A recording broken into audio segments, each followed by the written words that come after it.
தலையில் சுமக்கும் இறையனாறு. கங்கையாறு தலையில் சுமக்கும் இறையனாறு, கொண்ட முகமாறு நின்ற படை ஆறு என்ற முருகன் ஆறு. அவர்கள் அடியாறு அகத்தியர் தமிழே உன் தலைநூலை பொதிந்த இடம் பொருணையாறு. வளரும் உனை வளர்த்ததாறு அது வைகையாறு. அன்று ஔவையாறு, நேற்று பாரதியாறு, இன்னும் எவ்வளவோ கற்றாறு உனக்கு உற்றாறு உனை மேலும் பெற்றாறு. இதோ உன் காலடியில் கலக்க வரும் நான் ஒரு சிற்றாறு. மற்றாறு போல் இல்லை இவன் வெற்றாறு என்று அகத்தில் நினையாது. உயிரெழுத்து ஈராறு மெய்யெழுத்து மூவாறு தடையின்றி என் நாவில் வருமாறு தாயே நீ எந்நாளும் பரிமாறு. பிறகு மற்றாறு போல இந்த சிற்றாரும் ஒரு நாள் வற்றாத வரலாறு. சீரோடும் சிறப்போடும் தன்னுடைய 5ஆம் நாளை சந்திக்கக்கூடிய மதுரை புத்தக திருவிழாவின் இன்றைய நிகழ்ச்சிக்கு தலைமை ஏற்று சுருக்கமான அதே சமயம் நம்முடைய நெஞ்சுக்கு நெருக்கமான தலைமை உரையை ஆற்றி அமர்ந்திருக்கின்ற வணக்கத்திற்குரிய மதுரை மாநகராட்சி ஆணையாளர் ஐயா தினேஷ்குமார் அவர்களே, வரவேற்புரை நிகழ்த்தியிருக்கின்ற துணை ஆணையாளர் அவர்களே, நன்றி உரை ஆற்ற இருக்கின்ற உதவி ஆணையாளர் திரு ஜி கோபு அவர்களே, எனக்கு பின்னால் இங்கே சிறப்புரை ஆற்றவிருக்கின்ற தமிழகத்தின் தன்னகரற்ற பேச்சாளர் என்னுடைய அன்பிற்கினிய சகோதரர் தோழர் பாரதி கிருஷ்ணகுமார் அவர்களே, அரங்கத்திலே வீற்றிருக்கின்ற பெரியோர்களே, தாய்மார்களே, எங்கே உங்கள் பாதங்களை கொஞ்சம் பாருங்கள். வந்து சேர்ந்திருக்கும் என் வணக்கம். உண்மையிலேயே ரொம்ப மகிழ்வோடு நான் நின்று கொண்டிருக்கிறேன். இந்த மதுரை மாநகரத்தில் பொதுப்பணித்துறையிலே பணியாற்றிவிட்டு ஒரு 10 ஆண்டு காலம் பணியாற்றிவிட்டு சென்னைக்கு மாறுதலில் சென்றவன் நான். மதுரை மண்ணிற்கு வருகின்ற பொழுதெல்லாம் அந்த மனதிற்குள் மழை பெய்யும் என்று சொல்வார்களே, அப்படி ஒரு உணர்வை என்னால் உணர முடியும். வையை கரையின் சோலைகளும் வரிக்குயில் பாடிய பாடல்களும் மெய்யை சொல்லிய புலவர்களும் தம் மேனி கருத்த மறவர்களும் மிச்சம் இருக்கும் தொன்மதுரை தமிழ் மெச்சி முடிக்கும் தென்மதுரை என்று கவிப்பேரரசு வைரமுத்து சொல்லுவார். அழகர் கோவிலுக்கும் திருப்பரங்குன்றத்திற்கும் ஊடே அன்னை மீனாட்சி கட்டியிருக்கிற இந்த ஆன்மீக தொட்டிலில் தான் செய்த தவறுக்கு தன் கையை தானே வெட்டி எறிந்த பொற்கை பாண்டியன் ஆண்ட இந்த பூமியில் திருவிழா தினங்களில் ஆண்டவனை நீராட்ட ஆற்று நீர் போகும். ஆனால் இத்தரையில் நடக்கும் சித்திரை திருவிழாவில்தான் ஆண்டவனே வருவான் இந்த ஆற்றையே தேடி என்று சொல்லக்கூடிய அளவிற்கு புகழ்மிக்க வைகை நதி பாயக்கூடிய இந்த வளமான சீமையில் பேசுகின்ற பொழுதெல்லாம் ஒரு பேரின்பம் என்னையும் அறியாமல் என் மனதிற்குள் வரும். அதிலும் புத்தக கண்காட்சியில் பேசுகின்ற வாய்ப்பு. பெரியவர்களே, நீங்கள் பார்த்திருப்பீர்கள், இதுவரை நாட்டிலே சிப்பாய் கழகம் என்ற பெயரில் வேலூரிலே ஆயுத புரட்சி நடைபெற்றிருக்கிறது. வேளாண்மையை முன்னேற்றம் செய்வதற்காக பசுமை புரட்சி நடந்திருக்கிறார்கள். பால் உற்பத்திற்காக வெண்மை புரட்சியை நடத்தியிருக்கிறோம். ஆனால் எனக்கு தெரிந்து இப்பொழுதுதான் இந்த அரசு வந்த பிறகுதான் தமிழ்நாடு எங்கும் மாவட்டம் தோறும் புத்தக கண்காட்சியில் நடத்த வேண்டும் என்று அறிவு புரட்சியை நடத்தி கொண்டிருக்கிற ஒரே அரசு இந்த அரசு தான் என்கின்ற பொழுது உங்களைப் போலவே நானும் மகிழ்ச்சியில் நீந்துகிறேன். அதுதான் முக்கியம். நான் நினைத்து பார்க்கிறேன், நம்முடைய மாண்புமிகு தமிழக முதலமைச்சர் அவர்களுக்கு இப்படி ஒரு கனவு, மாவட்டம் தோறும் புத்தக கண்காட்சியை நடத்த வேண்டும் என்கிற கனவு எப்படி வந்திருக்க வேண்டும் என்று நினைத்து பார்க்கின்ற பொழுது முத்தமிழறிஞர் கலைஞருடைய புதல்வர் அவர். வாழ்நாளெல்லாம் இந்த மண்ணிற்காக தன்னை கொடுத்தவர் அவர். அதாவது நான் நினைத்து பார்ப்பேன், தேக்கை சுருட்டி வீசும் கடிர்களையும் தன் நாக்கை சுருட்டி பேசும் பேச்சால் வீழ்த்தி விடலாம் என்று இந்த நாட்டிற்கே காட்டிய நாவுக்கரசர் கலைஞர்.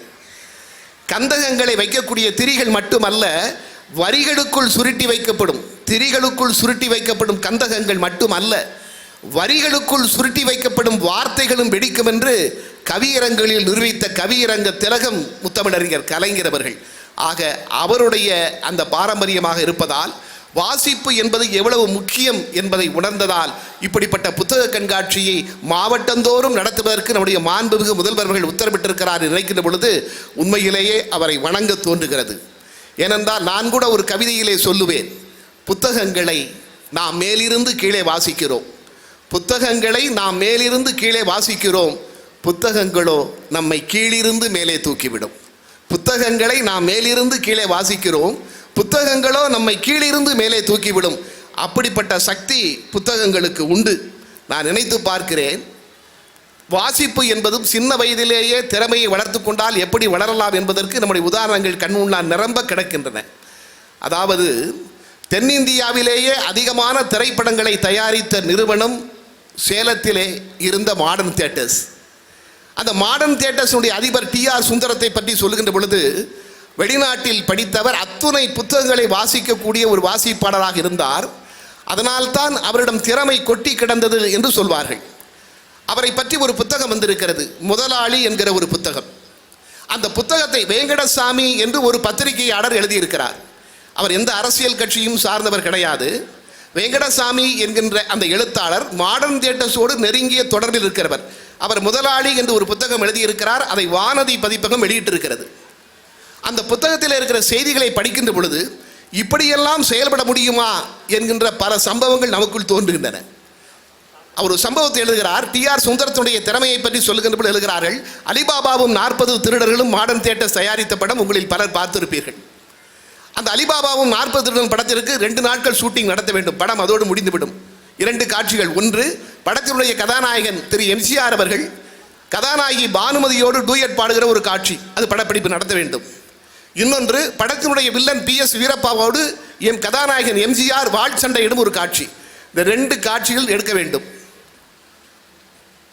எல்லாம் தயாராகிவிட்டன படப்பிடிப்பிற்கு. ஆனால் கதாநாயகன் MGR படப்பிடிப்பிற்கு வரவில்லை. கதாநாயகன் வரவில்லையே, படப்பிடிப்பை ஒத்தி வைத்து விட வேண்டும் என்றுதான் எல்லோரும் நினைத்தார்கள். ஆனால் T.R. சுந்தரம் அப்படி செய்யவில்லை. படப்பிடிப்பு நடக்கும் என்று சொல்லிவிட்டு மாடர்ன் தியேட்டர்ஸிலே பணியாற்றிய முத்து என்கின்ற ஒரு நடிகரை MGRக்கு டூப்பாக போட்டு படத்தையே முடித்து விடுகிறார். MGR சில நாட்கள் கழித்து வருகிறார். வந்து அவரை பார்க்கிறார். அவரை எல்லோரும் முதலாளி என்றுதான் T.R. சுந்தரத்தை அழைப்பார்கள்.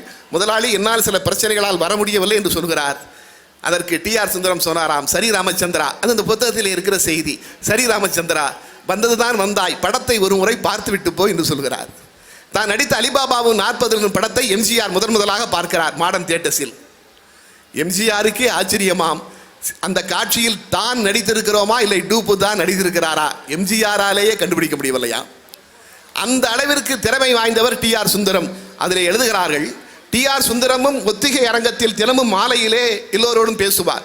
இன்று என்று படப்பிடிப்பு நடந்தது, என்னென்ன பிரச்சனைகள், நாளை என்னென்ன படப்பிடிப்பு நடத்த வேண்டும். அப்படி பேசுகின்ற பொழுது அவர் எதிரில் நின்று எல்லோரும் பேச வேண்டும். சுந்தரம் மட்டும்தான் நாற்காலியிலே அமர்ந்திருப்பார். அவர் எதிரில் யார் வந்தாலும் நின்று கொண்டுதான் பேச வேண்டும். அந்த புத்தகத்தில் எழுதுகிறார்கள், ஆனால் ஒரே ஒரு இளைஞருக்கு மட்டும்தான் விதிவிலக்கு. அவர் T.R. சுந்தரத்தை விட வயதானவர்கள், அவர் இளைஞர். T.R. சுந்தரத்தை விட பணக்காரரா? இல்லை. அவர் அந்த மாடர்ன் தியேட்டர்ஸில் மாதம் 500 ரூபாய் சம்பளத்திற்கு பணியாற்றுகிறவர். நான் சொல்வது 1950. மாதம் 500 ரூபாய் சம்பளம் அவருக்கு. சரி, அவர் ஒரு கட்சியிலே இருக்கிறார். அந்த கட்சியில் ஏதேனும் பொறுப்பில் இருக்கிறாரா? அதனால் அவருக்கு இந்த மரியாதை தரப்படுகிறதா? இல்லை. அந்த கட்சியில் ஒரு கவுன்சிலர் பதவியிலே கூட அவர் கிடையாது. இன்னும் சொல்ல போனால் அவருடைய பெயர் கட்சியில் பரவேற்க பொழுது தெரியவே தெரியாது. ஆனால் அவர் வந்தால் மட்டும், அந்த இளைஞர் வந்தால் மட்டும் T.R. சுந்தரத்தின் முன்னால் ஒரு நாற்காலி போடப்படும். அவர் பேசிவிட்டு சென்றதும் அங்கிருந்து நாற்காலி அகற்றப்படும். அந்த இளைஞர் 25 வயது. அந்த இளைஞரின் பெயர் மு. கருணாநிதி என்று அதில் பதிவு செய்கிறார். நீங்கள் நினைத்து பாருங்கள், அவருக்கு கொடுக்கப்பட்ட மரியாதை. முத்தமிழறிஞர் கலைஞர் நெஞ்சுக்கு நீதியில் எழுதுவார், மாடர்ன் தியேட்டர் T.R. சுந்தரத்தின் முன்னால் யாருக்கும் நாற்காலி கிடைக்காது, 2 பேருக்கு கிடைக்கும் என்று கலைஞர் பதிவு செய்திருப்பார். ஒன்று புரட்சி கவிஞர் பாரதிதாசனுக்கு, இன்னொன்று எனக்கு என்று எழுதியிருப்பார். அதை எழுதிவிட்டு கலைஞர் சொல்லுவார், T.R. சுந்தரத்தின் முன்னால் நாற்காலி கிடைத்தாலும் அந்த நாற்காலியில் அமர்வது நான் அல்ல, என்னுடைய தமிழ் என்று எனக்கு தெரியும் என்று எழுதுவார். ஆக வாசிப்பு சின்ன வயதிலேயே அப்படி தொடர்ந்து வாசித்ததன் மூலம்தான் அப்படி ஒரு வளர்ச்சியை பெற முடிந்தது. நண்பர்களே, MGR நடித்த ராஜகுமாரி அதற்கு பிறகு எம்ஜிஆர் நடித்த மருதநாட்டு இளவரசி 2வது படம். மருதநாட்டு இளவரசியும் மந்திரி குமாரியும் அடுத்தடுத்து 2 மாதங்களில் வந்தன. ஏப்ரல் 1950 வெளிவந்த படம் மருதநாட்டு இளவரசி. ஜூன் 1950 வெளிவந்தது மந்திரி குமாரி. இந்த 2 படத்திற்கும் கதை வசனம் கலைஞர். 2 படங்களும் மகத்தான வெற்றி பெற்றன. இனி கலைஞரை மாடர்ன் தியேட்டர்ஸில் வைத்துக் கொள்ள வேண்டும் என்று டி.ஆர். சுந்தரம் நினைக்கிறார். அப்பொழுது வந்த கலைவாணர் என்.எஸ். கிருஷ்ணன், நான் மணமகள் என்று ஒரு படம் எடுக்கிறேன், அதில் நீங்கள் தான் வசனம் எழுத வேண்டும் என்று சொல்லி கலைஞருக்கு சம்பளம் 10,000 ரூபாய் 1950 சொல்கிறார். சொல்லிவிட்டு கலைவாணர் சொல்கிறார், நீங்கள் ஏன் சேலத்திலே இருக்க வேண்டும், சென்னைக்கு வந்து விடலாமே என்கிறார். இல்லை, எனக்கு சேலத்தில் இருப்பது சௌரியமாக இருக்கிறது என்று இல்லை, நீங்கள் சென்னை வாருங்கள் என்று சொன்னவுடன் கலைஞர் சிந்திக்கிறார். சென்னை செல்லலாம் என்று முடிவெடுக்கிறார். டி.ஆர். சுந்தரத்திடம் சொல்கிறார். அப்பொழுது மாடர்ன் தியேட்டர்ஸில் இருந்த காமு ஷெரீப், மருதகாசி எல்லோரும் சொல்கிறார்கள், கலைஞரை நீங்கள் சேலத்தை விட்டு போக வேண்டாம், மாடர்ன் தியேட்டர்ஸிலே இருங்கள் என்று சொல்கிறார். இல்லை, நான் சென்னை சென்றால்தான் சரியாக இருக்கும் என்று கலைஞர் முடிவெடுக்கிறார். ஒரு மனிதன் அவ்வப்பொழுது எடுக்கும் முடிவுகள் தான் அவன் வாழ்க்கையை மாற்றி அமைத்து விடுகின்றன என்பதை இப்படிப்பட்ட புத்தகங்கள் நமக்கு கற்றுத்தருகின்றன. கலைஞர் முடிவெடுத்து விடுகிறார். டி.ஆர். சுந்தரத்திடம் சொல்கிறார், நான் சென்னை செல்கிறேன் என்று. அதிர்ந்து விட்டார் டி.ஆர். சுந்தரம்.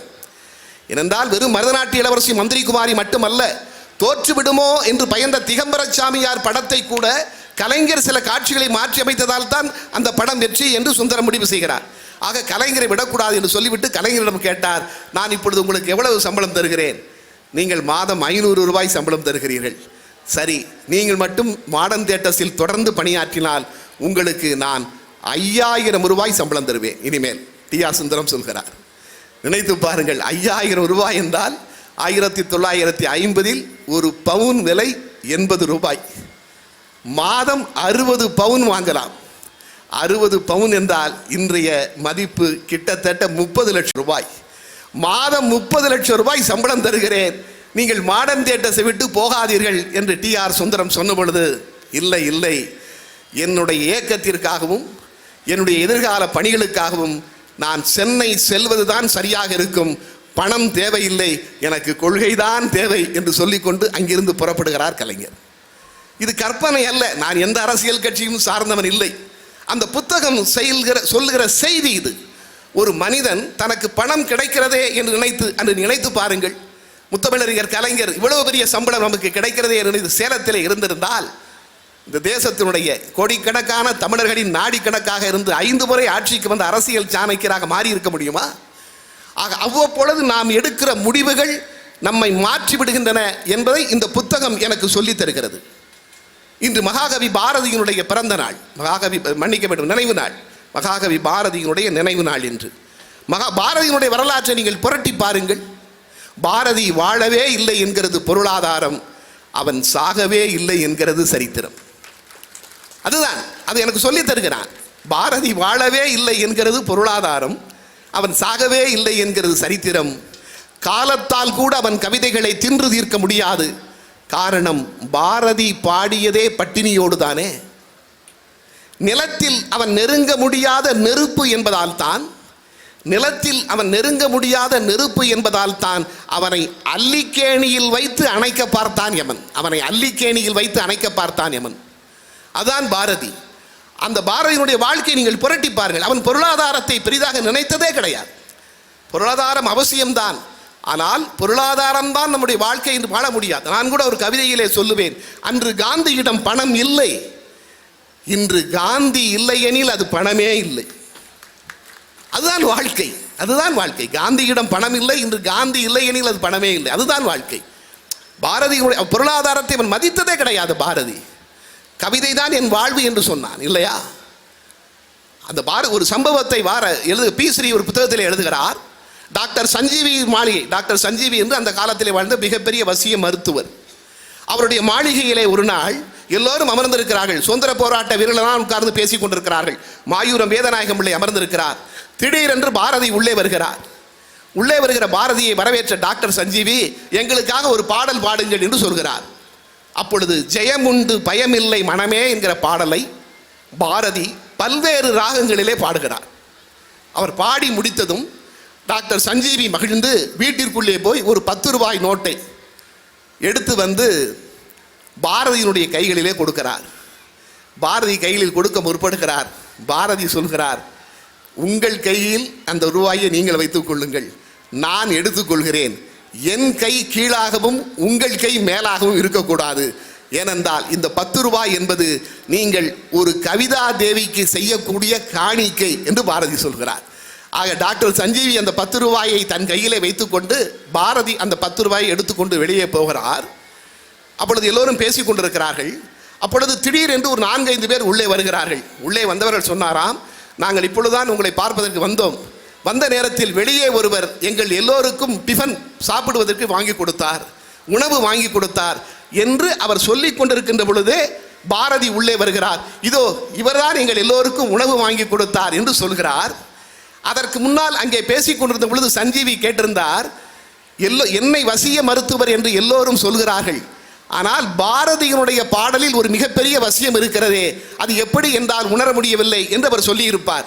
ஆக பாரதி உள்ளே வருகிறார், எங்களுக்கு இவர் உணவு வாங்கி கொடுத்தார் என்று மற்றவர்கள் சொல்கிறார்கள். அப்பொழுது மாயூரம் வேதநாயகம் பிள்ளை பாரதியை பார்த்தாராம். பாரதியினுடைய கிழிந்த அந்த கோட் பித்தானே இல்லாமல் இருந்து கொண்டிருக்கிறது. அதை பார்த்து பொழுது மாயூரம் வேதநாயகம் பிள்ளையுடைய கண்களிலே கண்ணீர் வந்ததாம்.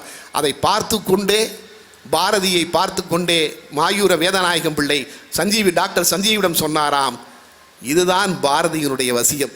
தனக்கு கிடைத்த 10 ரூபாயை கூட மற்றவர்களுக்கு உணவு வாங்கி கொடுக்க வேண்டும் என்று நினைத்தாரே, அதுதான் என்று சொன்ன பொழுது பாரதி அப்படி சொன்னாராம், உள்ளத்தில் உண்மை ஒளி உண்டாயின் வாக்கினிலே உண்டாகும். உண்மையில் உள்ளத்தில் ஒளி இருந்தால் அது கவிதைகளே தெரிக்கும் இல்லையா? அதுதான் இது எனக்கு கற்றுக் கொடுக்கிறது. ஒரு கவிஞன் என்பவன் எப்படி இருக்க வேண்டும், ஒரு படைப்பாளி எப்படி இருக்க வேண்டும் என்கின்ற இந்த வித்தையை புத்தகம் தான் கற்றுக் கொடுக்கிறது. அதைத்தான் நம்முடைய ஆணையாளர்கள் சொன்னார்கள், புத்தகம் படிக்கின்ற பொழுது என்ன நிகழ்கிறது என்று. அதுதான் எனக்கு இந்த புத்தகங்கள் தான் இன்று கற்றுக் கொடுக்கின்றன, அதை மறந்துவிட முடியாது. நினைத்து பார்க்கிறேன், எந்த புத்தகமாக இருந்தாலும், அதிலும் நம்முடைய திருக்குறளுக்கு ஈடு இணையே கிடையாது இல்லையா? திருக்குறள் படிக்கின்ற பொழுதெல்லாம் புது புது கருத்துக்களை தரும் என்று சொல்கிறார்கள். நான் சமீபத்தில் டாக்டர் செல்வ கணபதி எழுதிய ஒரு புத்தகம், விடை தேடும் வினாக்கள் என்று ஒரு புத்தகம், அதிலே ஒரு குறளை குறிப்பிடுகிறார். பயன்தூக்கார் செய்த உதவி நயன் தூக்கின் நன்மை கடலின் பெரிது. பயன்தூக்கார் செய்த உதவி நயன் தூக்கின் நன்மை கடலின் பெரிது. இதற்கான நீங்கள் பொருளை எந்த புத்தகத்தையும் எடுத்து புரட்டி பாருங்கள். எல்லோரும் என்ன எழுதியிருக்கிறார்கள்? எதிர்பாராமல் செய்யக்கூடிய உதவி என்பது கடலை விட பெரிது. அது பரிமேலழகர் உரையாக இருந்தாலும் சரி, அது டாக்டர் குழந்தையினுடைய உரையாக இருந்தாலும் சரி, நாமக்கல் கவிஞர் உரையாக இருந்தாலும் அப்படித்தான் இருக்கும். ஆனால் டாக்டர் செல்வ கணபதி சொல்கிறார், கடலை விட பெரிது என்று வள்ளுவர் சொன்னாரே, வள்ளுவர் அளவை வைத்து சொல்லவில்லை. கடல் பெரிது, எதிர்பாராமல் செய்த உதவி என்பது கடலின் அளவை விட பெரிது என்று அளவை வைத்து வள்ளுவர் சொல்லவில்லை என்று சொல்லிவிட்டு அவர் சொல்லுகிறார், வீட்டில் அம்மா சோறு போடுவாங்க, ஒரு பிச்சைக்காரர் வாழை சொல்ல வர்றார், சோறு போடுவாங்க. சோறு போடும் பொழுது திரும்ப மறுபடியும் இவன் நமக்கு சோறு போடுவான்னு எதிர்பார்த்தா சோறு போடுவாங்க? போட மாட்டாங்க. ஆனால் கடல் அப்படி அல்ல. அது தன்னுடைய நீரை கதிர் கேட்கும் பொழுது ஆவியாக கொடுக்கிறது. எதனால் கொடுக்கிறதாம்? மறுபடியும் இந்த நீர் மழையாக மாறி நதியாக மாறி நம்மிடத்தில் தான் வரும் என்று எதிர்பார்த்து தான் கடல் அந்த உதவியை செய்கிறது. ஆனால் அம்மா எதிர்பார்த்து செய்வதில்லை. ஆக அந்த அளவு உணவு சிறிதாக இருந்தாலும் அந்த கடலை விட இது பெரிது. அளவு அல்ல, அதிலே இருக்கின்ற தன்மை என்று சொல்கிறார். இது எனக்கு புதிதாக தெரிகிறது, இதுவரை யாருமே சொல்லவில்லையே. அந்த புத்தகத்திலே பார்க்கும்பொழுது புதிதாக இந்த புத்தகம் எனக்குள் பூக்கிறது. ஆக இப்படி ஒரு செய்தியா? தான் நோக்குங்கால் எல்ல நோக்கும், நோக்காக்கால் தான் நோக்கி மெல்ல நோக்கும் இல்லையா?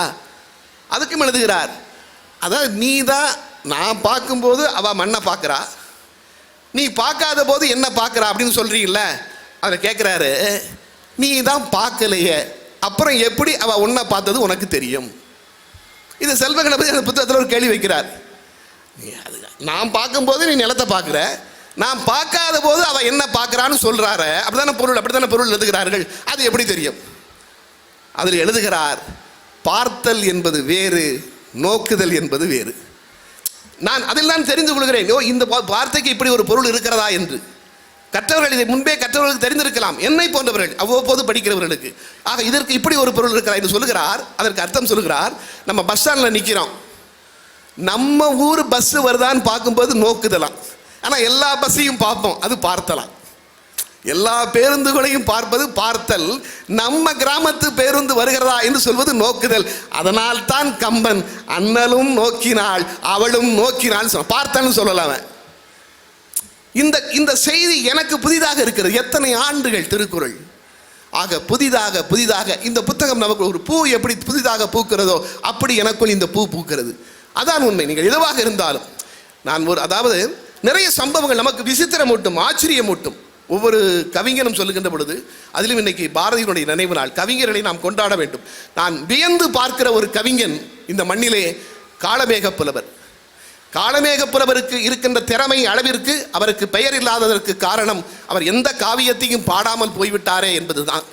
ஆனால் மிகப்பெரிய பெருமை, மாம்பூவின் மென்மையொத்த மாதா, கவிஞர் வாலி எழுதுவார், மாம்பூவின் மென்மையொத்த மாதா நீ மணிவாயின் தாம்பூலம் வாங்கியதால் தமிழ் சொன்னான் காளமேகம், மீன்பூக்கும் விழியாளே மீனாளே மீண்டும் தாம்பூலம் தரித்து எந்தன் தலைமேலே துப்பிடுக. அப்படி திருவானைக்கா அம்பாளால் அருள் பெற்றவர் காளமேக புலவர் என்கின்ற கதை உண்டு. அந்த காளமேக புலவருடைய தலைமையை பார்த்து வியந்து போகிறோம். ஒரு கவிஞர் என்கிற முறையில் எனக்கு அவ்வளவு வியப்பு வரும். ஒரு சபையிலே பேசி கொண்டிருக்கிறார். அப்பொழுது காளமேகம் புலவர் சொன்னாராம், நீங்கள் எந்த வார்த்தையில் வேண்டுமானாலும் சொல்லுங்கள், அந்த வார்த்தையிலே நான் பாடலை ஆரம்பிக்கிறேன். நீங்கள் எந்த வார்த்தையை வேண்டுமானாலும் சொல்லுங்கள், அதிலே நான் முடிக்கிறேன். ஏன்னா வார்த்தை என்பது சாதாரணமானதல்ல. நான் மதுரை பொதுப்பணித்துறையை பணியாற்றி கொண்டிருந்தேன். எனக்கு சென்னை மாறுதல் வந்தது. சென்னை தலைமைச் செயலகத்திற்கு மாறுதல் வந்தது. பொதுப்பணித்துறை தலைமை செயலகத்திற்கு மாறுதல் வந்தது. முத்தமிழர் கலைஞர் அவர்கள் இப்பொழுது முதலமைச்சர். மாறுதல் வந்தது. குடும்பம் இங்கே படித்து கொண்டது. திருநகரிலே குடும்பம் இருந்தது. வாரம் ஊருக்கு வருவேன். பையங்க பள்ளிக்கூடத்தில் படிச்சுக்கிட்டு இருக்காங்க. மாறுதல் வந்தது செப்டம்பர் மாதம். நான் ரயிலிலே வந்து விடுவேன். வாரம் வந்து விடுவேன். ஒரு நாள் வெள்ளிக்கிழமை ரயிலில் உட்காந்துருக்கேன். எனக்கு எதிர்த்த உட்காந்துருக்கார். எங்கே வேலை பார்க்குறீங்க? இப்படி இந்த இடத்துல வேலை பார்க்குறேன். ஓஹோ, உங்களுக்கு வாரம் 2 நாள் லீவோ? ஆமாம், சனி ஞாயிறு லீவு. குடும்பம் மதுரையில் இருக்குது. ஓஹோ, வெள்ளிக்கிழமை கிளம்பிடுவீங்க. ஆமாம். இப்போ சனி எப்போ வரும்னு உங்கள் மனைவி எதிர்பார்த்துக்கிட்டு இருப்பாங்களோ? அந்த ஒரு சொல் சனின்னு அவர் சொன்னது என்னையவா கிழமையான்னு இதுவரைக்கும் விளங்கலை. அதே மாதிரி அவர்கிட்ட காளமேக புலவர்கிட்ட ஒருத்தர் எந்திரிச்சு சொல்லியிருக்கிறாரு, சரி நான் சொல்கிற வார்த்தையில் ஆரம்பித்து சொல்கிற வார்த்தையில் முடி. சரி, செருப்புன்னு ஆரம்பித்து விளக்குமாறுன்னு முடி. எவ்வளோ பெரிய புத்திசாலி பாருங்கள். செருப்புன்னு ஆரம்பித்து விளக்குமாறுன்னு முடி. காளமேக புலவர் அற்புதமான வார்த்தை என்று சொல்லிவிட்டு அவர் ஒரு கவிதை பாடுகிறார். அந்த கவிதையினுடைய பொருள் என்னவென்றால், ஒரு பெண் வண்டை தூது விடுகிறாள். வண்டே, மலைகளின் தலைவனாக இருக்கிற முருகப்பெருமானை ஆற தழுவ வேண்டும் என்பது என்னுடைய ஆசை. இதை சென்று அவனிடம் சொல்லு. இதுதான் பொருள். அவர் எழுதுறார் பாருங்க, செருப்புக்கும் வீரர்களை, செருப்புன்னு ஆரம்பி சொல்லியிருக்காரு, செருப்புக்கும் வீரர்களை, செரு என்றால் போர்க்களம், செருப்புக்கும் வீரர்களை சென்றுளக்கும் வேலன் பொறுப்புக்கு நாயகனை புல்ல, பொறு என்றால் மலை, புல்ல என்றால் தழுவ, பொறுப்புக்கு நாயகனை புல்ல மறுப்புக்கு தண்டேன் பொழிந்த திரு தாமரை மேல் வீற்றிருக்கும் வண்டே விளக்குமாறே. இதை போய் நீ விளக்கு என்று செருப்புக்கும் வீரர்களை சென்றுளக்கும் வேலன் பொறுப்புக்கு நாயகனை புல்ல மறுப்புக்கு தண்டேன் பொழிந்த திரு தாமரை மேல் வீற்றிருக்கும் வண்டே விளக்குமாறே என்று முடிகிறார். அவ்வளவு திறமை வாய்ந்த காளமேக புலவர். ஆனால் ஒரு கவிஞன் சரியாக இருந்தால் அவன் கடவுளுக்கே சவால் விடலாம் என்பதற்கு காளமேகம் ஒரு உதாரணம். ஒரு முறை திருநெல்வேலியிலிருந்து அவர் வசித்த ஸ்ரீரங்கத்திற்கு நடந்து வந்து கொண்டிருக்கிறார். நல்ல பசி. அவர் கோவில்பட்டிக்கு அருகிலே வருகிறார். கோவில்பட்டிமாள் கோவிலிலே திருவிழா நடக்கிறது. உள்ளே போனால் ஏதேனும் கிடைக்கும் என்று நான் சொல்கிற இந்த செய்தியை கவியரசர் கண்ணதாசன் நான் ரசித்த வர்ணனைகள் என்ற புத்தகத்திலே பதிவு செய்திருக்கிறார். கோயில்பட்டி பக்கத்திலே வருகிறார். நல்ல பசி, கோயில்பட்டி திருவிழா நடக்கிறது. சரி, ஊருக்குள்ளே போனால் ஏதாவது சாப்பாடு கிடைக்கும் என்று ஊருக்கு போகிறார். அவர் போகிற நேரத்தில் உள்ளே சப்பரம் தூக்கி கொண்டிருக்கிறார்கள். அந்த சப்பரம் இவர் நல்ல வாட்ட சாட்டமாக இருப்பார் என்கிறார்கள். இவர் நீ வா சப்பரத்தை தூக்கு என்று சொல்லி இவரையும் சப்பரத்தை தூக்கி சப்பரம் ஊரை சுற்றி இறக்கி வைக்கிறாங்க கோயிலில். எல்லோருக்கும் சாப்பிடுவதற்கு உண்டை கட்டி கொடுக்கிறார்கள். காளமேக புலவருக்கு கொடுக்கவில்லை, தள்ளி விட்டார்கள். நீ போன்னு. காளமேக புலவருக்கு கோபம் வந்து விடுகிறது. அப்பொழுது அந்த பெருமாளை பார்த்து பாடுகிறார். பாளை மனம் கமழுகின்ற கயத்தாற்று பெருமாளே, பாளை மனம் கமழுகின்ற கயத்தாற்று பெருமாளே பழிகாரா, வேளையெல்லாம் இவ்வேளை 16 நாழிகைக்கு மேல் ஆயிற்று, என் தோளை முறித்தது மன்றி நம்பியானையும் சுமக்கச் செய்தாய், நாளை இனி யார் சுமப்பார், என்னாலும் உன் கோவில் நாசம்தானே என்று பாடிவிடுகிறார். இதை கண்ணதாசன் பதிவு செய்து வைத்திருக்கிறார். அதற்கு பிறகு கயத்தாறு பெருமாள் கோவிலில் யார் நினைத்தாலும் திருவிழா நடத்த முடியவில்லை. திருவிழா என்று பேச ஆரம்பித்தாலே ஏதேனும் தகராறு வந்து விடுகிறது என்று பதிவு செய்கிறார். நானும் நேரிலே சென்று கயத்தாறிலே விசாரித்தேன். அதற்கு பிறகு கயத்தாறிலே ஒரு காரியம் செய்திருக்கிறார்கள். கயத்தாறு பெருமாள் கோவிலுக்கு முன்பு காளமேக புலவருக்கு ஒரு சிலை வைத்தார்கள். ஐயா, முதலில் உனக்கு மரியாதை செய்கிறோம், நீ உன்னுடைய சாபத்திலிருந்து எங்கள் பெருமாளுக்கு விடுதலை கொடு என்று வேண்டிய பிறகுதான் கயத்தாறு பெருமாள் கோவிலில் திருவிழா நடக்கிறது என்று சொல்கிறார்கள். நினைத்து பாருங்கள், கடவுளுக்கே சக்தி கொடுக்க, கடவுளுக்கே சாபம் கொடுக்கிற ஆற்றல் ஒரு கவிஞனுக்கு இருந்திருக்கிறது. ஆனால் கவிஞனும் அப்படி இருக்க வேண்டும் என்பது முக்கியம், அதுதான் ரொம்ப முக்கியம். ஆக அப்படிப்பட்ட தமிழ் இன்று கவிஞருடைய நினைவு நாள் என்கிற போது எனக்கு இது நினைவிற்கு வருகிறது. ஆக அப்படிப்பட்ட அது மட்டுமல்ல, நீங்கள் இதனை மட்டுமல்ல, கவிஞருடைய வாழ்க்கையை நீங்கள் ஒவ்வொருத்தரையும் புரட்டி பார்த்தாலே அத்தனை செய்திகள் நமக்கு இருக்கின்றன. அதே மாதிரி இந்த புத்தகங்கள் கொடுக்கக்கூடிய செய்திகள் உங்களுக்கு தெரியும். புரட்சி தலைவர் எம்ஜிஆரை எம்.ஆர். ராதா துப்பாக்கியால் சுட்டார். ஆனால் எம்.ஆர். ராதா யாரை சுடுவதற்கு பயிற்சி எடுத்தார் தெரியுமா? எம்ஜிஆரை சுட்டார் தெரியும். ஆனால் எம்.ஆர். ராதா பயிற்சி எடுத்தது எம்ஜிஆரை சுட வேண்டும் என்பது அல்ல. எம்.ஆர். ராதா சுட வேண்டும் என்று நினைத்தது கலைவாணர் என்.எஸ். கிருஷ்ணனை. அதற்குத்தான் பயிற்சி எடுத்தார். சிறைச்சாலை சிந்தனைகள் என்று ஒரு புத்தகம் இருக்கிறது. விந்தன் அவர்கள் எம்.ஆர். ராதாவை பேட்டி எடுத்த புத்தகம். இந்த புத்தகத்தினுடைய பெயரை நான் எதற்கு சொல்கிறேன் என்றால், அந்த புத்தகங்களை நீங்களும் வாசிக்கின்ற பொழுது அது ஒரே நோக்கத்திற்காக சொல்கிறேன். அதில் பாருங்கள், எம்.ஆர். ராதா சொன்ன செய்தி தான் அது.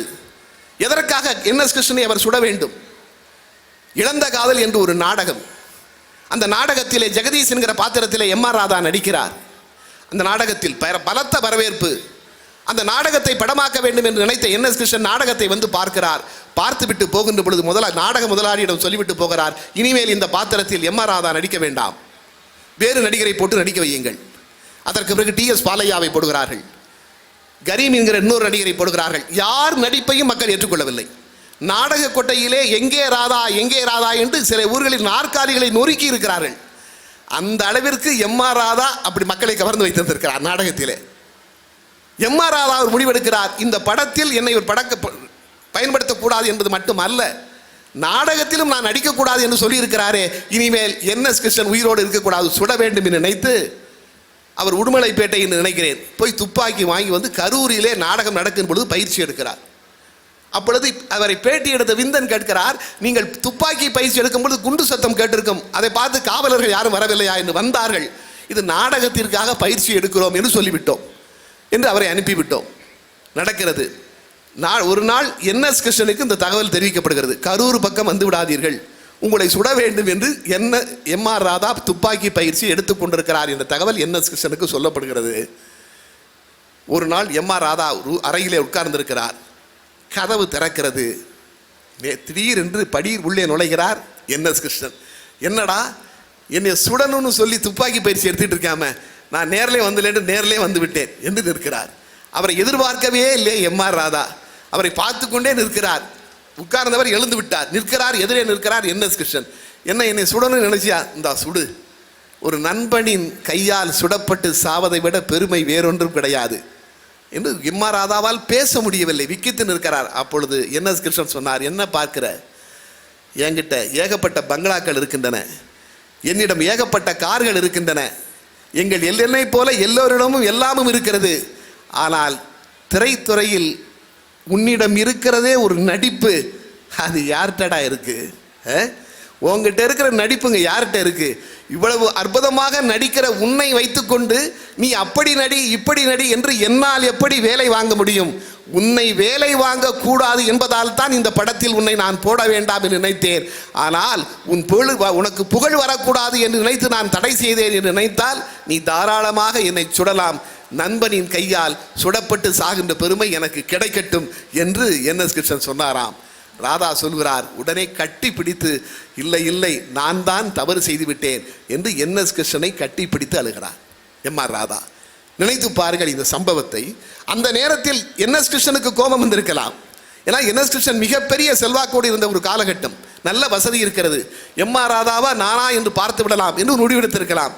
ஆனால் ஒரு எதிரியை கூட, தன்னை எதிரியாக நினைப்பவனை கூட எப்படி வளைத்து விடலாம் என்று என்எஸ் கிருஷ்ணன் சொல்லி தருகிறார்.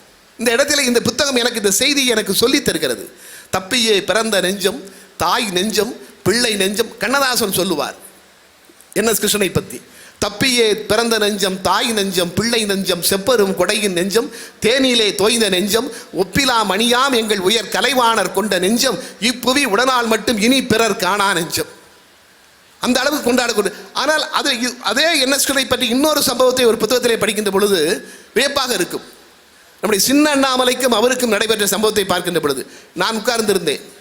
முதலிலே நம்முடைய அவரிடம் சொன்னார்கள், தோழர் பாரதி கிருஷ்ணகுமார் அவரிடத்தை சொன்னார்கள், நீங்கள் பேசுங்கள் என்று. அவர் சொன்னார், இல்லை, முதலில் ஜெயந்தா பேசட்டும் என்று. உண்மையில் நான் தான் முதலில் பேச வேண்டும் இல்லையா? அதே மாதிரி ஏன்னா எனக்கு பிறகு அவர் பேச வேண்டும். என்னால் அவர் பேச்சுக்கு நானே மிகப்பெரிய ரசிகன். அது மேடையில் இருந்து கொண்டு அவர் பேச்சை கேட்பதென்றால் கொடுத்து வைத்திருக்க வேண்டும். அதே மாதிரி அண்ணல் காந்தி சுடப்பட்டு இறந்து 30 நாட்கள், அடுத்து வந்த 30 நாட்களும் சென்னையிலே தக்கர் பாபா வித்யாலயத்திலே இரங்கல் கூட்டம் நடைபெற்று இருக்கிறது. புகழஞ்சலி கூட்டம் 30 நாள். ஒரு நாள் கூட்டத்திற்கு போனவர்கள் என்எஸ் கிருஷ்ணனும் சின்ன அண்ணாமலையும் 2 பேரும் காரில் போகிறாங்க. போகின்ற பொழுது என்எஸ் கிருஷ்ணன் சின்ன அண்ணாமலைகிட்ட சொன்னாரா, அண்ணாமலை கூட்டத்திலே இன்று முதலில் நான் பேசிவிடட்டுமா என்று. சின்ன அண்ணாமலை சொன்னாரா, நீ பேசுங்களேன் என்றிருக்கார். உடனே என்எஸ் கிருஷ்ணன் கேட்டாரா, நான் முதல்ல பேசுகிறதா? நான் முதல்ல பேசிட்டேன்னா அதுக்கு பிறகு உங்கள் பேச்சை கேட்கறதுக்கு யார் இருப்பாங்க? நீங்கள் வெறும் நாற்காலியை பார்த்து தான் பேசணும் என்று சொல்கிறார் என்எஸ் கிருஷ்ணன். உடனே சின்ன அண்ணாமலை சொன்னார், இல்லை இல்லை, என் பேச்சை கேட்பதற்கும் ஆட்கள் இருப்பார்கள். பார்க்கலாமா, பந்தயம் கட்டுவோமா? என்எஸ் கிருஷ்ணன், கட்டுவோம். 1000 ரூபா பந்தயம். என்எஸ் கிருஷ்ணன் பந்தயம் கட்டுற 1000 ரூபா பந்தயம். நான் முதல்ல பேசுவேன் இன்னைக்கு கூட்டத்தில், எனக்கு பிறகு நீங்கள் பேசணும். அப்படியே பார்வையாளர்கள் எழுந்திரிக்காமல் உட்கார வச்சு பேசிட்டீங்கன்னா 1000 ரூபா பந்தயம். அந்த காலத்து 1000 ரூபாய்க்கு டீ நகரையே வாங்கிடலாம். அந்த நேரத்தில் அவ்வளவு உங்களுக்கு தெரியும். போகிறாங்க, 2 பேரும் கூட்டத்துக்கு போய்விட்டார்கள். இப்பொழுது முதலில் சின்ன அண்ணாமலை அழைப்பதற்கு தலைமை ஆசிரியர் உட்படுகிறார். இல்லை இல்லை, நான் முதலில் பேசிவிடுவேன் என்று சொல்லி என்எஸ் கிருஷ்ணன் பேசுகிறார். என்எஸ் கிருஷ்ணன் பேசி முடித்ததும் உட்கார்ந்திருந்த சின்ன அண்ணாமலை ஓடி மைக்கு பக்கத்திலே சாந்த காந்தி சத்தியத்தின் சங்கநாதம் கேட்குது, சங்கநாதம் கேட்குது, சாந்த காந்தி சத்தியத்தின் சங்கநாதம் கேட்குது என்று பாட ஆரம்பிக்கிறார். அவர் பாட ஆரம்பித்ததும் எல்லோரும் சேர்ந்து பாடுகிறார்கள். என்எஸ் கிருஷ்ணன் போய் சீட்டில் உட்கார்ந்துறார், அவருடைய நாற்காலியில் உட்கார்ந்துடுறாரு. இப்பொழுது சின்ன அண்ணாமலை பாட பாட மக்களும் பாடுகிறார்கள். ஒரு 10 நிமிடம் அந்த பாடல் போயிருக்கு. அடுத்து சின்ன அண்ணாமலை சொல்லியிருக்கிறார், அன்பர்களே, நீங்களும் நானும் காந்தியினுடைய பக்தர்கள், நாம் ஒன்றாக சேர்ந்து எல்லோரும் கூட்டு பிரார்த்தனை செய்வோமா என்று செய்வோம் செய்வோம் என்று சொல்லியிருக்கிறார்கள். ரகுபதி ராகவ ராஜாராம், அது ஒரு 10 நிமிஷம். ஆக 20 நிமிடங்கள் முடிந்து விட்டன. பந்தயத்தில் ஜெயிக்க வேண்டும் என்றால் சின்ன அண்ணாமலை இன்னும் 10 நிமிடம் பேச வேண்டும். அங்குதான் சின்ன அண்ணாமலையினுடைய விவேகம் தெரிகிறது. அவர் மக்களை பார்த்து சொல்லியிருக்கிறார், அன்பானவர்களே, நானும் உங்கள் கலைவாணர் என்எஸ் கிருஷ்ணன் அவர்களும் காரிலே வந்து கொண்டிருந்தோம். அப்பொழுது நான் கலைவாணரை பார்த்து சொன்னேன், கூட்டத்தில் நான் முதலில் பேசிவிடுகிறேன் என்று சொன்னேன். இல்லை இல்லை, நான் பேசுகிறேன் என்று என்எஸ் கிருஷ்ணன் சொன்னார்.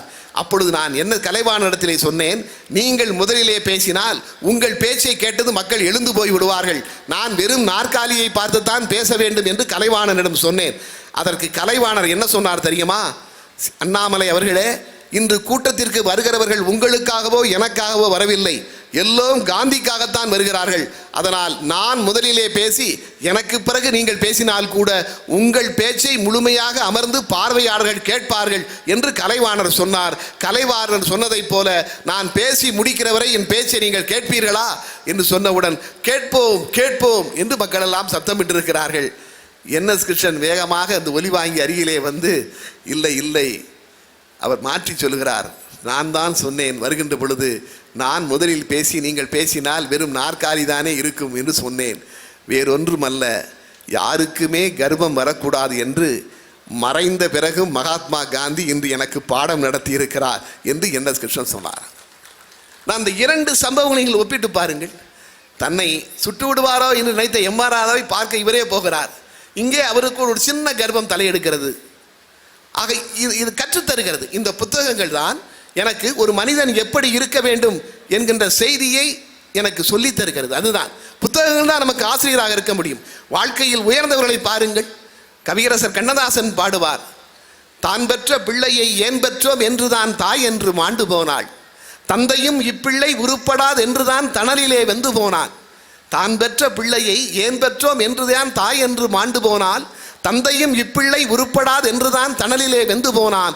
ஊன் பெற்ற யானுமே உயிர் கொள்ள வைத்தவன் உயரத்தில் ஒளிந்து கொண்டான், உதிரத்தில் என்றென்றும் தமிழன்னை மட்டுமே உறவாக வந்து நின்றாள். எனக்கு படிப்பு தாய் தந்தை கூட அமையவில்லை, இறந்து விட்டார்கள். பள்ளிக்கூடம் படிக்கவில்லை, அவர் கல்லூரிக்கு போக முடியவில்லை. பட்டப்படிப்பு படிக்கத்தான் நினைத்திருந்தேன், கொட்டு மொழிமலையில் குளிக்கத்தான் நினைத்திருந்தேன். 8ஆம் வகுப்பு எட்டத்தான் என் பெற்றோர் இட்டார், பின் ஏழ்மையிலே இணை உலகில் விட்டார் என்று தன் சுயசரியில் அழுதார். ஆக தாய் தந்தையருடைய ஆதரவு கிடைக்கவில்லை, கல்லூரியிலே படிக்கிற வாய்ப்பு கிடைக்கவில்லை. ஆனால் கவியரசர் கண்ணதாசனை உருவாக்கியது புத்தகங்கள் தான். அந்த புத்தகங்கள் படிக்கின்ற பொழுதுதான் அப்படி வருகின்றது இல்லையா? அதே மாதிரி அவர்கள் கோபத்திலே சொல்கிற வார்த்தை கூட அது கவிஞர்களுக்கு கேட்கவே வேண்டாம். எனக்கு கூட ஈரோட்டிலே ஒரு முறை ஒரு புத்தக கண்காட்சி, ஈரோட்டு புத்தக கண்காட்சி உங்களுக்கெல்லாம் தெரியும், தமிழகத்தினுடைய சிறப்பான புத்தக கண்காட்சியிலே ஒன்று. அதிலே ஒரு முறை ஒரு ஆகஸ்ட் மாதம் நடந்தது. அதற்கு முன்பு ஒரு கூட்டம், அந்த கூட்டத்திலே பங்கேற்பதற்கு நாங்களெல்லாம் சென்றிருக்கிறோம். யார் யார் வருகிறார்கள் என்று அந்த கவிஞர்கள் பெயரை போட்டுவிட்டு அதில் என்னுடைய பெயரெல்லாம் இல்லை, மற்றும் பலரில் சேர்த்திருந்தார்கள். அந்த கோபம் அந்த கவியரங்கத்திலே இப்பொழுது எனக்கு நல்ல நண்பர் ஸ்டாலின் குணசேகரன் அவர்கள் தான் அப்பொழுது நடத்தினார். நான் சொன்னேன், நீங்கள் ஏன் என் பெயரை எல்லாம் போடவில்லை? நான் பாடலாசிரியராக இல்லை என்கிற ஒரு காரணத்திற்காக போடாமல் இருக்கிறீர்களா என்று கேட்டேன். என் பக்கத்தில் இருந்த நண்பர் விவேகா சொன்னார், பாடலாசிரியர், ஐயோ நான் கூட பாடலாசிரியர் தான், அப்பொழுதும் என் பெயரை போடவில்லையே என்று வேறு சில பெயரை போட்டிருந்தார்கள். நான் சொன்னேன், கண்டிப்பாக நான் புத்தக கண்காட்சிக்கு வருவேன், அந்த மேடையிலே கவியரங்கத்திலே நான் யார் என்பதை உங்களுக்கு காண்பிக்கிறேன், ஆனால் உங்களுடைய சன்மானம் எதையும் நான் வாங்க மாட்டேன் என்று சொல்லிவிட்டு, ஒரு கோபம் இருக்கிற சமயத்திலே நமக்கு படைப்பு அருமையாக அமைந்துவிடும். அன்று புத்தக கண்காட்சியிலே தலைப்பு இரவிலே வாங்கினோம். சுதந்திரத்தை பற்றி பாடி பாடி தீர்த்து விட்டார்கள், சுதந்திரத்தை பற்றி. இருந்தாலும் ஏதேனும் ஒரு கவியரங்கம் என்றால் என்னை போன்றவர்கள் எப்படி என்னுடைய மூத்தவர்களிடம் கற்றுக்கொள்வது? கொஞ்சம் கலகலப்பாக இருக்க வேண்டும் முதலிலே, பிறகு கருத்துக்கள் இருக்க வேண்டும். வலம்புரி ஜான் சொல்லுவார், ஒரு பேச்சு என்பது எப்படி இருக்க வேண்டும்? அது ஒரு இடியாப்ப மாதிரி இருக்கக்கூடாது, குழல் புட்டு மாதிரி இருக்கணும். கொஞ்சம் மாவு இருக்கணும், கொஞ்சம் ஜீனி இருக்கணும், கொஞ்சம் தேங்காய்ப்பு இருக்கணும் என்று சொல்வார். ஆக அப்படி மாறி மாறி இருக்க வேண்டும் என்று சொல்வார். அப்படித்தான் கவியரங்கம் இருக்க வேண்டும், நகைச்சுவை இருக்க வேண்டும், கருத்துக்கள் இருக்க வேண்டும். நான் அன்று பாடினேன், ஆயுதம் ஏந்தாமல், கவிக்கோ அப்துல் ரஹ்மான் தலைமையிலே தான் அந்த கவியரங்கம். ஆயுதம் ஏந்தாமல் அகிம்சையில் கிடைத்ததாலோ என்னவோ சுதந்திரத்தை அவரவர் பாணியில் அவரவர் பார்க்கிறார். சுதந்திரத்தை பற்றி அரசு ஊழியர்களின் கருத்து என்ன தெரியுமா? முதல் தேதி கிடைத்திருந்தால் முழுதாய் கிடைத்திருக்கும், 15ஆம் தேதி கிடைத்ததால் தான் பாதியாய் கிடைத்திருக்கிறது. சுதந்திரத்தை பற்றி மருத்துவர் ஒருவரின் மனக்கருத்து என்ன தெரியுமா? 8ஆம் மாதத்தில் பிறந்ததால் சுதந்திரம் எடை குறைவாக இருக்கிறது, எதற்கும் சில எக்ஸ்ரேக்கள் எடுத்து பார்க்கலாம். வழக்கறிஞர் ஒருவர் வாய் திறந்து சொன்னார், சுதந்திரத்தை 18க்கு மேல் வாங்கியிருந்தால் மேஜராய் இருந்திருக்கும், 15இல் வாங்கியதால் தான் இன்னும் மைனராகவே இருக்கிறது. என் கணித ஜோதிடர் ஒருவர் சொன்னார், சுதந்திரம் வாங்கிய ஆகஸ்ட் என்கிற மாதத்தின் மறுபாதியில் கஸ்ட் என்று வருவதால் தான் கஷ்டமாக இருக்கிறது, மாதத்தின் பெயரை பெஸ்ட் என்று மாற்றிவிட்டால் அத்தனையும் சரியாகும். கவர்ச்சி நடிகை ஒருவரும் கருத்து சொன்னார், அதைத்தானே நம்மூரில் அட்டைப்படத்தில் போடுகிறார்கள். கவர்ச்சி நடிகை சொன்னார், 47இல் வாங்கியதற்கு பதில் சுதந்திரத்தை 27இல் வாங்கியிருந்தால் இன்னும் கொஞ்சம் இளமையாய் இருந்திருக்கும், இருந்தாலும் பரவாயில்லை, இரவிலாவது வாங்கினார்களே. யார் இவர்களுக்கு எடுத்துச் சொல்வது? சுதந்திர நாளில் கொடிகளை குத்துவதற்கு தரப்படுபவை குண்டூசிகள் அல்ல, அவை தேசத்திற்காக மெலிந்த தியாகிகளின் உடல். தடவி பாருங்கள், தடியால் அடிபட்டு தலை மட்டும் இங்கே இருக்கும். இப்பொழுதெல்லாம் கொடியேற்ற வரும் எங்கள் தலைவர்கள் கூட ஒரு ஆள் வைக்கிறார்கள், கொடி கயிறை இழுப்பதற்கென்று. சொல்லுங்கள் அவர்களுக்கு, இந்த சுதந்திர கொடி பறப்பதற்கு சிறையிலே ஒருவன் செக்கையே இழுத்தான் என்று. இன்றாயும் தெரிந்து கொள்வோம் இந்தியர்களே, நம் தேசிய கொடி பட்டொளி வீசி பறப்பது திரிக்கப்பட்ட கயிறுகளில் அல்ல, பறிக்கப்பட்ட உயிர்களில். சுதந்திர நாளில் கம்பத்தில் ஏறி வரும் கொடி கயிறு எடுத்து வரும் பூக்களை உச்சிக்கு போனதும் உதிர்த்து விடும் கொடி, சுதந்திர நாளில் கம்பத்தில் ஏறி வரும் கொடிக்கயிறு எடுத்து வரும் பூக்களை உச்சிக்கு போனதும் உதிர்த்துவிடும் கொடி தேசத்திற்காக மாண்ட வீரர்களின் மனைவியர் கூந்தல் நினைவினில் வருவதால். ஆக அன்று கவியரங்கத்தை அப்படி நிறைவு செய்தேன். அவ்வளவு பெரிய வரவேற்பு கிடைத்தது. ஆக எந்த இடத்திலும் இந்த ஒரு கவியரங்கம் எப்படி நடத்த வேண்டும் என்று நான் கற்றுக்கொள்கிறேன் என்றால் என்னுடைய மூதாதையர்கள், நான் அதை கவிக்கோவிடமிருந்து கற்றுக்கொள்கிறேன். காவிய கவிஞர் வாலி எனக்கு சொல்லித் தருகிறார், கவிப்பேரசு வைரமுத்து சொல்லித் தருகிறார், மேத்தாவிடமிருந்து நான் கற்றுக்கொள்கிறேன். ஆக இவற்றை நான் நேரடியாக கற்க முடியாது, புத்தகங்கள் மூலம்தான் நான் கற்றுக்கொள்கிறேன். ஒரு கிராமத்திலே பிறந்த நான் கவிதை ஆற்ற முடிகிறது என்றால் அதற்கு காரணம் அந்த புத்தகங்கள் தான். அந்த புத்தகங்கள் நமக்குள் வருகின்ற பொழுதுதான் அதுதான் மேலும் மேலும் மேலும் நம்மை உயர்த்தும். காவிய கவிஞர் வாலி அவர்கள் என்னை தன் நெருக்கமான நண்பர்களில் 2 பேரை சொல்வார். என்னையும் பழனி பாரதியும் நெருக்கமான நண்பர்கள் என்பார்கள். வியந்து பார்த்திருக்கிறோம். அந்த மனிதரை பக்கத்திலிருந்து அவரோடு ஒரு 10 ஆண்டு காலம் பழகக்கூடிய வாய்ப்பு கிடைத்தது. ஒரு வார்த்தை வங்கி, ஒரு கவிஞன் ஜெயிக்க வேண்டும் என்றால் தன்னை ஒரு வார்த்தை வங்கியாக மாற்ற வேண்டும் என்று சொல்லுவார். அவ்வளவு வேகமாக வார்த்தைகளை அள்ளி கொட்டுவார் ஒரே நேரத்தில். அவரை பார்க்க முடியாது, அப்படி சொல்ல முடியாது. நீங்கள் ஒரு கூட்டத்திலே அமர்ந்திருக்கிறார், கவிஞர் வாலி அவர்கள் பேச வேண்டும், வாலியை கூப்பிடுகிறார்கள். பக்கத்திலே நடிகர் விவேக் அமர்ந்திருக்கிறார். வாலி எழுந்து மைக்கை நோக்கி வருகிறார். வேசி கட்டியிருப்பார், வேசி தட்டி விட்டது, கொஞ்சம் தடுமாறி விட்டார். உடனே பக்கத்தில் இருந்த மூத்த வழக்கறிஞர் காந்தி வாலியினுடைய கைகளை பிடித்து கொண்டார். காந்தியின் கைகளை பிடித்து கொண்டு வாலி ஒரு ஸ்டெப் எடுத்து வைக்கிறார். விவேக் சிரிக்கிறார். வாலி தடுமாறியதும் வாலியை பார்த்து நடிகர் விவேக் சிரிக்கிறார். உடனே வாலி சொல்கிறார், என்னையா சிரிக்கிற? நான் காந்தியோட தான் வர்றேன், பிராந்தியோட வரல. மின்னல் வேகம், அதாவது வார்த்தை மின்னல் வேகத்தில் அப்படி வார்த்தைகளை கொட்டுகிறார். எம்ஜிஆர் புருக்லின் ஹாஸ்பிட்டலில் நலம் பெற்று சென்னைக்கு வருகிறார். அப்பொழுது எம்ஜிஆர் அவர்கள் உடல்நலம் பேட வேண்டும் என்று தமிழகமே உலகமெங்கும் ஒலித்த பாடல் ஒளிவிளக்கு படத்திலே கவிஞர் வாலி எழுதிய இறைவா உன் மாளிகையில் எத்தனையோ மணிவிளக்கு, அந்த பாடல். எம்ஜிஆரை பார்ப்பதற்கு வாலி உள்ளே வருகிறார். எம்ஜிஆர் அவர்கள் பக்கத்தில் வையன் ஜானகி அம்மையா நின்று கொண்டிருக்கிறார். வாலி உள்ளே வந்ததும் ஜானகி அம்மையாருடைய கண்களில் அவரை அறியாமலேயே கண்ணீர் வந்ததாம். ஏனென்றால் இந்த மனிதன் எழுதிய பாடல் தானே உலகம் முழுக்க எம்ஜிஆருக்கான பிரார்த்தனை பாடலாக மாறியது என்பதற்காக நினைத்து கொண்டு கண்ணீர் வருகிறது. அந்த கண்ணீரோடு வாலியை பார்த்து சொன்னாராம், தலைவர் உள்ளே நுழைகின்ற பொழுது சொன்னாராம், தலைவர் பிழைத்தது வாலி பாக்கியம் என்று. உடனே வாலி சொன்னாராம், இல்லை அம்மா, உங்கள் தாலி பாக்கியம். அந்த வாலி பாக்கியம் என்று சொன்னவுடன் தாலி பாக்கியம் என்கிற வார்த்தையை போடுகிறார் பாருங்கள். அதனால் தான் இந்தியாவிலேயே அதிகமான பாடல் எழுதிய பாடலாசிரியராக அவர் நின்று கொண்டிருக்கிறார். எதை சொன்னாலும் சரி, எந்தப்பா இப்படி பாட்டை நீங்கள் எழுதலாமா என்று கேள், எந்தப்பா சினிமாவில் எடுபடுமோ விலை பெறுமோ அந்தப்பா எழுதுகிறேன், என் தப்பா. அந்த சொல்லுகிற விதம் அதுதான். நீங்கள் பார்வை, அவரை மாதிரி பார்க்க நினைத்து பார்க்கிறேன். காவிய கவிஞர் ஒரு மனிதன் எப்படி பார்க்க வேண்டும் ஒரு பொருளை என்பதை கற்றுக் கொடுக்கிறவர். ராமன் தேடிய சீதை என்ற படத்திலே நான் ஒரு 2 பாடல்கள் எழுதிப்பேன். அதில் ஒரு பாடல் வித்யாசாகர் இசையில் என்ன புள்ள செஞ்ச பாவிப்பையா நெஞ்ச என்று ஒரு பாடல். அந்த படத்தில் நிதின் சத்யா ஒரு திருடன்.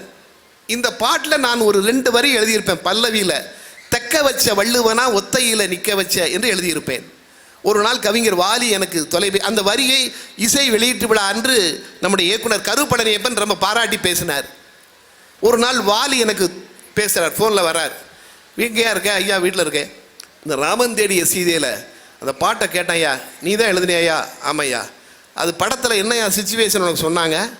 ஐயா நிதின் சத்யா ஒரு திருடன், அவன் ஒரு வீட்டுக்கு திருட வரான். திருட வர்ற இடத்துல ஒரு அழகான பொண்ணை பார்த்துடுறான். பார்த்துட்டு அவளை காதலிக்க ஆரம்பிக்கிறான். அவள் காலேஜில் படிக்கிறா. அவள் அட்வைஸ் படி திருடத்தை விட்டுட்டு ஆட்டோ ஓட்டி பழைக்கிறான். ஆட்டோ ஓட்டுறையுமே காலேஜ் படிக்கிற அவளை காதலிக்கிறான். அவள் மறுக்கிறா. அந்த நேரத்தில் பாட்டியான்னு என்னையா எழுதுன பல்லவின்னு கேட்டார். என்ன புள்ள செஞ்ச பாவிப்பையா நெஞ்ச பாக்கையில் சொக்க வச்ச பறக்கத்தான் ரெக்க வச்ச திக்க வச்ச திணற வச்ச திசையத்தான் உணர வச்ச தெக்க வச்ச வள்ளுவனா ஒத்தையில் நிற்க வச்ச அப்படின்னு எழுதையான்னு. நல்லா இருக்கியா? ஆமாம், வள்ளுவனை கொண்டு வந்து ஏன் அந்த இடத்துல போட்டேன்னாரு. நான் சொன்னேன், ஐயா படம் கதைப்படி கன்னியாகுமரி மாவட்டத்தில் நடக்குது. அதனால் கன்னியாகுமரி மாவட்டத்தில் இருக்கிற ஏதேனும் 2 விஷயம் வேணும் அப்படின்னு சொல்லி எனக்கு இயக்குனர் ஜெகன் அவர்களும் இசையமைப்பாளர் வித்யாசாகரும் சொன்னார். அதனால் வள்ளுவன் தனியாக நிற்கிற மாதிரி என்னையும் நீ வாழ்க்கையில் தனியாக நிறுத்துறியே நியாயமானு காதலியை கேட்குற மாதிரி அதை வச்சுட்டு சரளத்தில் ஒன்றை பார்த்த வேளை உடம்பும் செங்கச்சூள திருப்பரப்பு அருவியா நீயே வந்தாயே அப்படின்னு எழுதியிருக்கையா அப்படின்னு. சரி, அது நல்லா இருக்கு. ஆனால் காதலில் தோத்தவனை இது வரைக்கும் தனி மரமாக நிற்கிறான்னு தான் எழுதியிருக்கோம். நீ வள்ளுவனை சொல்லியிருக்க நல்லா இருக்கு, ஆனால் ஒரு விஷயத்தை நீ மறந்துட்டியன்னாரு. என்னையான்னு. வள்ளுவன் தனியாக நின்னா கூட குமரியில் தானையா நிற்கிறான்னாரு. அது எப்படியா தனியாக நிற்குதாக? நிற்கிறதே குமரி தானையா. அதுதான், அதாவது அந்த பார்வை. ஒரு கவிஞன் எப்படி இருக்க வேண்டும் இல்லையா? அதுதான் இவர்கள் நமக்கு கற்றுக் கொடுக்கிறார்கள். இவர்கள் சொல்லுகிற செய்திகள், இவர் எழுதுகிற புத்தகங்கள், இதுதான் மறுபடி நமக்குள் பூக்கின்றன. அதுதான். நான் ஒரே ஒரு கவிஞரை பற்றி சில செய்திகளை சொல்லி முடித்து விட்டேன். நேரம் நிறைய கடந்து விட்டது, அதை நெருங்கி விட்டேன். அதே மாதிரி நான் வியக்கிற கவிஞர்கள் ஒருவர், இன்று பாரதியினுடைய நினைவு நாள் என்பதால், அது மேடையிலேயே நமக்கு ஒரு பாரதி அமர்ந்திருப்பதால், அது தமிழக அரசினுடைய மரியாதைக்குரிய அந்த பாரதி விருதை பெற்றவர் அவர். அதற்கு முற்றிலும் முற்றிலும் முற்றிலும் தகுதியான தோழர் அவர். அவரை பார்த்தவுடனே எனக்கு கவிஞர்களை பற்றித்தான் பேச வேண்டும் என்று நினைப்பு வருகிறது. அதே மாதிரி நான் வியக்கிற ஒரு கவிஞர் சுரதா. ஓவைக்கறிஞர் பாரதிதாசனுடைய பரம்பரையிலே வந்தாலும் புரட்சி கவிஞர் பாரதிதாசனிலிருந்து முற்றிலும் வேறுபட்டவர் சுரதா. சுரதாவுடைய அது வசனமே நீங்கள் கவிதை மாதிரி இருக்கும். 3 படங்களுக்கு வசனம் எழுதியிருக்கிறார். ஆனால் சுரதாவுடைய கோபம்தான் அவரை வளர்ச்சியை தடுத்து விட்டது. ரொம்ப அட்ஜஸ்ட் பண்ணிலாம் போக மாட்டார். யாரிடமும் கோபம் பட்டுன்னு வந்துடும் அவருக்கு. அவருடைய வசனம் எல்லாம் தொடாதே வஞ்சகி, நீ தொட்டால் விஷம் கூட செத்துவிடும். அதிலே கவிதை. தொடாதே வஞ்சகி, நீ தொட்டால் விஷம் கூட செத்துவிடும். கப்பல் அலைகளை கிழித்து செல்லலாம், அவற்றை அழித்து செல்ல முடியாது. சுரதாவுடைய வசனங்கள், அவருடைய பாடல்கள் அவ்வளவு குறும்பு. ஒரு கவிஞன் எப்படி இருக்க வேண்டும் என்பதற்கு அவருடைய கவிதையை படிக்கின்ற பொழுது நாங்கள் எங்களுக்கு தெரிந்து கொள்கிறோம். ஒரு கவியரங்கம், பாரதிதாசன் உட்கார்ந்திருக்கிறார், அவருடைய குரு. ஒரு கவியரங்கம், நீ பெரிய ஆளுன்னு பாரதிதாசனை பார்த்து சொல்லணும், அதான முறை. அவர் தலைவர், நீ பெரிய ஆளியா? இவருக்கு உண்மையிலே குரு, அது கவியரங்க தலைவர். எப்படி சொல்றார் பாருங்க. நிறுத்தத்தில் வெற்றி பெற்றான் ஆட்டனத்தி, நிதியளித்து வெற்றி பெற்றான் பாரிவள்ளல், திருத்தத்தில் வெற்றி பெற்றான் ஒட்டக்கூத்தன், தீர்ப்புரைத்து வெற்றி பெற்றான் கரிகார் சோழன், வருத்தத்தில் வெற்றி பெற்றார் வடலூர் வள்ளல், வாளேந்தி வெற்றி பெற்றான் சேரலாதன், விருத்தத்தில் வெற்றி பெற்றான் கம்பன், அந்த வெற்றியினை இவர் பெற்றார் என்னை போல. அந்த வெற்றியினை இவர் பெற்றார் என்னை போல. அதாவது அந்த இடத்துல கூட நீ என்னைய மாதிரி ஜெயிச்சிட்ட. அந்த குறும்பு, அதுதான் சுரதா. அவர் மாதிரி பேச முடியாது. நீங்கள் ஒரு கவிதை, அவர் சொன்ன வார்த்தைகள் எல்லாம் இன்று சில நிலைத்து நிற்கின்றன. ஆனால் அது சுரதா சொன்னார் என்று பல பேருக்கு தெரியாது. அவர் ஒருமுறை ஒரு வார பத்திரிகையில் எழுதுகின்ற பொழுது, நீ எழுதுவதெல்லாம் கவிதையா இலக்கியமா என்று ஒருவர் கேட்ட பொழுது, ஒரு அரசியல் பிரமுகர் கேட்ட பொழுது, அதற்கு சுரதா சொன்ன பதில், ஆடுதற்கு தெரியாத பருவமங்கை அழகான முற்றத்தை கோணல் என்றால், ஆடுதற்கு தெரியாத பருவமங்கை அழகான முற்றத்தை கோணல் என்றால், வீடு கட்டி வைத்திருப்பவர்கள் சிரிப்பதன்றி வேறென்ன செய்வார், எந்த நாளும் இலக்கியத்தில் ஈடுபடாது இருக்கும் இவர் என் பாட்டை எடை போட வந்துவிட்டார், மாடு முட்டி கோபுரங்கள் சாய்வதில்லை, மாணிக்கம் கூழாங்கல் ஆவதில்லை. இந்த மாடு முட்டி கோபுரங்கள் சாய்வதில்லை என்று நாம் கேள்விப்படுகிறோம். அதை சொன்னவர் சுரதா. அதுதான் அப்படிப்பட்ட ஒரு கவிஞர். ஆனால் அவ்வளவு கோபம் வந்துவிடும். அவ்வளவு தூரம் அவருக்கு கோபம் வந்துவிடும். நிறைய பாடல்கள் அவர் எழுதி அப்படியே போயிருக்கின்றன, பாதியிலே விட்டுட்டு போயிடுவார். ஆனால் நிறைய பாடல் எழுத முடியவில்லை. அவர் எழுதுவார். அந்த எல்லோருக்கும் தெரிந்த பாடல், நீர்க்குமிழி படத்திலே அந்த பாடல், நாலடி நிலைமை சொந்தமடா, அந்த பாட்டில் அதில் ஒரு வரி எழுதியிருப்பார், இருப்போம் என்றே நினைப்பவர் கண்களை இறந்தவன் அல்லவா திறக்கின்றான். கவலைகள், அதாவது தீமைகள் செய்பவன் அழுகின்றான், கவலைகள் மறந்தவன் சிரிக்கின்றான். இருப்போம் என்றே நினைப்பவர் கண்களை இறந்தவன் அல்லவா திறக்கின்றான். நம்ம எப்பவும் இருப்பான்டா, சாக மாட்டான்டா அப்படி சொன்னோன்னா செத்த இறந்து போனவன் தான் திறக்கிறான். எவ்வளவு பெரிய ஒரு தத்துவத்தை ஒரு சினிமா, ஒரு திரையிசை பாடல் சுரதா அப்படி ஒரு அற்புதமான கவிஞர். ஆக அப்படிப்பட்ட கவிஞர்களை எல்லாம் நினைக்கக்கூடிய நாளாக நமக்கு கிடைத்த பாரதி இன்று நமக்கு சொல்லி தருகிறான். உண்மையிலேயே ஒரு 45 நிமிடங்கள் உங்களோடு நான் பல்வேறு கவிதைகளை, கவிஞருடைய நிகழ்வுகளை பரிமாறிக்கொள்வதற்கு வாய்ப்பு கிடைத்ததற்காக மீண்டும் மீண்டும் என்னை இங்கே ஆற்றுப்படுத்திய மாவட்ட நிர்வாகத்திற்கும், பபாசியினுடைய தலைவர் அன்பு நண்பர் கவிதா சொக்கலிங்கம் அவர்களுக்கும், செயலாளர் அன்பிற்கினிய நண்பர் திரு முருகன் அவர்களுக்கும் நான் நன்றி சொல்லி உங்கள் மத்தியிலிருந்து விடைபெறுகிறேன். நன்றி, வணக்கம்.